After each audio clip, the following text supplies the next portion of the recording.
Okay, welcome to this explainer. I am so incredibly excited you're joining me today because we are heading to a place that completely rewrites the script on what we normally see in the news. We're going to a village in Maharashtra, India, called Jejuri. And what happens in this town? It literally defies expectations. It's this gorgeous, centuries-old mystery wrapping history, faith, and community into one amazing story. So let's just jump right in and see what makes Jejuri so special. Wait, a Hindu festival celebrated by Muslims?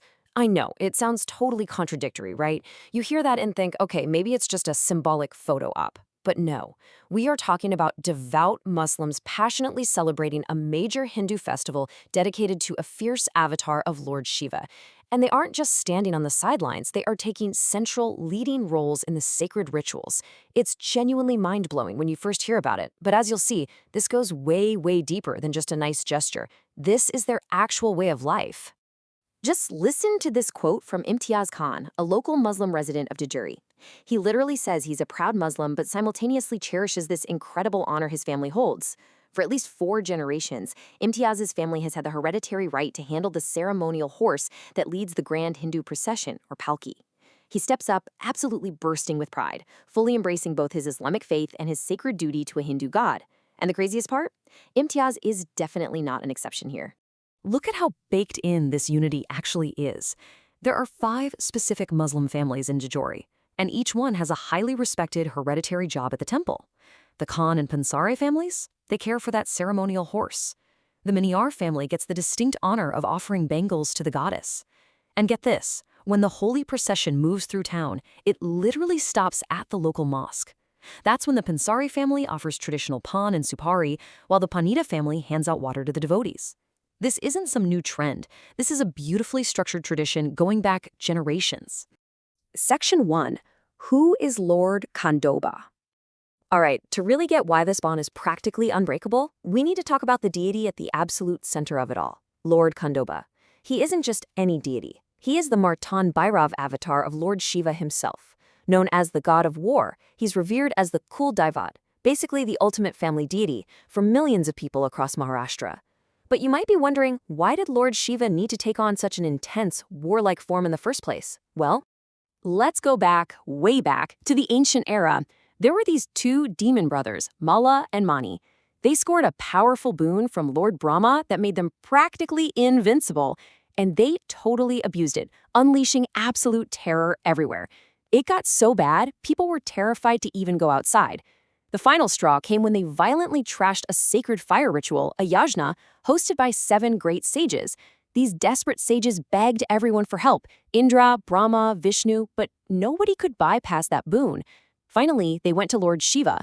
To take these demons down, Shiva transformed into the fierce, blindingly radiant Martan Bhairav. They had this massive, epic battle right where Jejuri stands today. Shiva beheaded Malla, which is actually why the deity is called Malahari, meaning the slayer of Malla. Mani, though, surrendered on the spot, repented, and begged to just serve the people. Shiva agreed, keeping Mani as an eternal servant. Over time, locals started calling this powerful avatar Khandoba, making Jejuri his divine headquarters. Section 2. The Legend of Mallu Khan. So that's the ancient mythology. But how on earth do we connect Lord Shiva's fiercest avatar with the local Muslim community? Well, fast forward to the Mughal Empire. The great Maratha king, Chhatrapati Shivaji Maharaj, has passed away, and Emperor Aurangzeb is on a ruthless campaign across Maharashtra, destroying temples. Eventually, his army marches right up to the gates of Jejuri. The local fort commander, Yashwant Rao, fights like absolute hero, but ultimately sacrifices his life. The defenses fall, and Aurangzeb's forces move in to demolish the shrine. Now, what happens next is straight out of a movie. The army quickly realizes they can't just bash the massive temple doors down, so they start drilling a hole to pack it with gunpowder. But the second they pierce that wood, boom, a miraculous, terrifying swarm of ferocious bees, locally known as bahonge, explodes out of the hole. We aren't talking about a few annoying bugs here. It was a massive, overwhelming swarm that attacked so aggressively, Aurangzeb's mighty army totally panicked and ran for their lives. An entire empire's army, defeated by nature. Realizing he was dealing with a divine power way out of his league, Aurangzeb actually returned humbly and donated a solid golden bee to the Jejuri temple as a symbol of surrender. And here is the wildest twist of all. During that chaotic retreat from the bees, Legend says Aurangzeb cried out to the deity, yelling, "O Mallu Khan." He essentially mashed up the local Hindu name, Malhari, with the Islamic title Khan. And you know what? That name stuck. Today, the Muslim community in Jejuri affectionately calls Lord Khandoba Mallu Khan. They pray to him using that name, they sing stunning qawwalis dedicated to him, treating him with the exact same reverence they would give a holy peer or saint in Islam. It's just incredible. Section 3. Traditions of the Golden Jejuri. So having seen all that wild history, what does this look like today? If you go during a festival, you are going to walk straight into Sonia Chi Jejuri, which literally means the Golden Jejuri.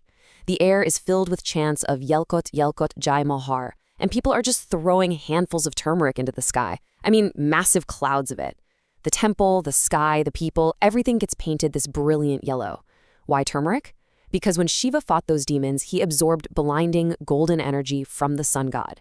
Turmeric is the perfect physical symbol of that pure, radiant power. It's honestly breathtaking to see in person. Right in the middle of all this golden chaos, there's this really sweet personal tradition, and it's all about the number 15. If you're hanging around the temple, you'll spot newlywed husbands doing something pretty strenuous.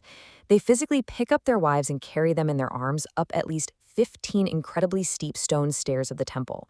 And no, it's not just some weird test of strength. By carrying her weight up those steps, the husband is making a literal physical promise right in front of the deity. It symbolizes a vow of lifelong care, love, and totally unwavering support. They do this to ask Lord Khandoba to bless them with a happy, obstacle-free marriage. It just brings this beautiful, relatable human element to all the grand mythology. Section 4. A symbol of Lunable. But you know, beyond the golden turmeric and the epic stories of emperors and demons is the actual everyday reality of the people living there. As one local said, and I love this, in our village, there is no caste discrimination. We live like brothers. In Jejuri, they don't just politely tolerate each other. They celebrate life together. The locals boast about enjoying 12 festivals in 12 months. Hindus and Muslims celebrate Diwali, Eid, Holi, Ramadan, all of it side by side. And if any outsider comes in trying to stir the pot and create religious divides, the villagers instantly close ranks. Their bond as a community absolutely comes first. And this integration, it goes way, way deeper than just hanging out. Local Muslims literally observe the fasting and rituals for the 9 days of the Hindu festival Navratri and the 7 days of Champashasti with the exact same devotion as their Hindu neighbors. They keep the traditional Hindu ceremonial pots, the ghat, right in their homes. And if you ask them why they have portraits of the Maratha king Shivaji Maharaj hanging in their offices, they just smile and say, "He is our ideal." When you zoom out, Jejuri is the living, breathing definition of Sarva Dharma Samabhav. It's that profound Indian concept of having equal respect for all religions and finding true peaceful coexistence. Lord Khandoba, or Mallu Khan, doesn't draw lines between his devotees. He unites them all under a shower of golden turmeric where those labels just completely wash away, which kind of leaves us with a massive question to think about. If this one small village can maintain such a beautiful, unbreakable brotherhood for centuries just through mutual respect, what exactly is stopping the rest of the world from doing the same thing? Thank you so much for joining me on this explainer. Keep learning, keep exploring, and I'll catch you in the next one.